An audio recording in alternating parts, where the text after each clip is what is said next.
100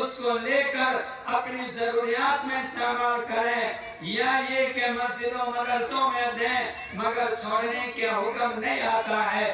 غرضے کے باتیں بہت کافی ہے، کتنی باتیں کہی جائے، مختصر عرض یہی کرنا ہے۔ مرحومہ کا اس دنیا سے رخصت ہونا کسی اور حادثے بیماری کی وجہ سے نہیں، اپنی موت کی وجہ سے دنیا سے رخصت ہوئی ہے۔ اللہ نے کسی بیماری میں روح پرواز کرنے کی طاقت نہیں دی ہے، نہ ڈائن بھوت پریت کو اللہ نے روح پرواز کرنے کی طاقت دی ہے۔ بس یہ ہے کسی نہ کسی بہانے سے موت ہوتی ہے۔ جو بھی مرتا ہے کچھ نہ کچھ مرض کا سبب ہوتا ہے، کچھ مرض ایسا ہے جو انسان کو معلوم ہے، اور کچھ مرض ایسا ہے جو کسی انسان کو نہیں معلوم ہے، کسی ڈاکٹر کسی انجینئر کو نہیں معلوم ہے، وہ اللہ کو معلوم ہے۔ اس لیے ہم گھبرائیں نہیں، جن کی بھی موت ہو جائے ہم صبر سے کام لینے والے ہو۔ اللہ کا نظام ہے، کبھی شوہر پہلے مرتا ہے، کبھی بیوی پہلے مرتی ہے، کبھی پوتا پہلے مرتا ہے، دادا جی بعد میں مرتے ہیں۔ اللہ کا نظام ہے، ہم اللہ کے نظام پر خوب یقین رکھنے والے ہو، صبر کرنے والے ہو، نیک کام کرنے والے ہو۔ کسی حال میں ہم نماز چھوڑنے والے نہ ہو، فرض سنت نہیں پڑھ پا رہے ہیں، کم از کم ہم فرض کو کسی حال میں چھوڑنے والے نہ ہو۔ کھڑے ہو کر کے نہیں پڑھ پا رہے ہیں، بیٹھ کے پڑھیں، بیٹھ کے بھی نہیں پڑھ پا رہے ہیں، لیٹ کے پڑھیں، سر جب تک اوپر نیچے ہو سکتا ہے نماز قضا کرنے کا حکم نہیں ہے۔ ہماری شریعت میں وہ سہولتیں دی ہے۔ سامنے رمضان کا مہینہ آ رہا ہے، ہم کسی حال میں روزہ چھوڑنے والے نہ ہو، تراویح چھوڑنے والے نہ ہو، جم کے ہم اخلاص کے ساتھ روزہ رکھنے والے ہو، تراویح پڑھنے والے ہو اور تلاوت کرنے والے ہو، مرحومین کے نام سے ہم دعا بھی کرنے والے ہو اور ان کے نام سے اعتکاف بھی لینے والے ہو۔ ہمارے کچھ احباب روزہ رکھنا بہت مشکل سمجھتے ہیں، لیکن آپ یہ یاد رکھیں روزہ رکھنا آسان ہے اور روزہ رکھنا مشکل بھی ہے۔ روزہ رکھنا آسان ان کے لیے ہے جو مکمل یہ نیت کرے کہ ہمیں ہر حال میں روزہ رکھنا ہے، کسی حال میں ہمیں روزہ نہیں چھوڑنا ہے، کسی حال میں روزہ نہیں توڑنا ہے، ان کے لیے روزہ رکھنا آسان ہے۔ اور جو زبان سے ذکر کرتا رہے گا بہت بھاری ہے روزہ، اتنے گھنٹے کا روزہ کیسے رکھیں گے، ان کے لیے بہت پریشانی ہوگی۔ اور جو کہتا ہے نہیں اچھی چیز ہے، ہمیں نیت ہے ہر حال میں ہم روزہ رکھیں گے، بالکل واللہ ان کے لیے روزہ رکھنا بالکل آسان ہوگا۔ نبی نے بددعا دی ہے اس حدیث میں ان لوگوں کے لیے جو رمضان کا مہینہ پائے اور جان بوجھ کر روزہ چھوڑ رہا ہے، مغفرت کا راستہ نہیں لے رہا ہے، جبکہ مغفرت کا بہانے اللہ پاک اور موقع دے رہے ہیں، ان کے لیے بددعا ہے۔ جو رمضان کے احترام نہیں کرنے والا ہے، روزہ رکھنے والا نہیں ہے، کھلا کھا رہا پی رہا ہے، شریعت نے ایسے لوگوں کو بالکل قتل کرنے کا حکم دیا جاتا ہے۔ شرعی عذر کا بغیر کوئی روزہ چھوڑنے والا نہ ہو۔ اسی طرح نبی نے بددعا دی ان کے لیے جو ماں باپ کو بڑھاپے میں پائے اور ماں باپ کی خدمات کرنے والا نہیں ہے۔ ماں باپ کے پاؤں کے تلے جنت ہے، ماں باپ کی خدمات کر کے جنت حاصل کرنے والا نہیں ہوا ہے، ان کے لیے بددعا ہے۔ اسی طرح جو نبی کا نام سنے اور صلی اللہ علیہ وسلم نہیں کہتا ہے، نبی کا نام سن کر درود نہیں بھیجتا ہے، سب سے چھوٹا درود ہے صلی اللہ علیہ وسلم۔ ہم بیانوں میں تقریروں میں کہیں بھی سنے، کتاب میں پڑھیں، نبی کا نام آئے صلی اللہ علیہ وسلم ضرور کہیں، بہت اونچا مرتبہ ہے۔ اس لیے ہم ان چیزوں کو کسی حال میں بھولنے والے نہ ہو۔ اللہ نے ہمیں اور آپ کو یہ موقع دیا ہے، اللہ پاک ہم تمام کو سچی باتوں پر بھرپور عمل کی توفیق عطا فرمائے، مرحومہ کی اللہ پاک مغفرت عطا فرمائے، شہادت کا مرتبہ عطا فرمائے، ان کے شوہر، بیٹی، داماد، بیٹے سب کو اللہ پاک صبر جمیل کی توفیق عطا فرمائے، پوری بستی میں رحمتیں برکتیں عطا فرمائے، وآخر دعوانا الحمدللہ رب العالمین۔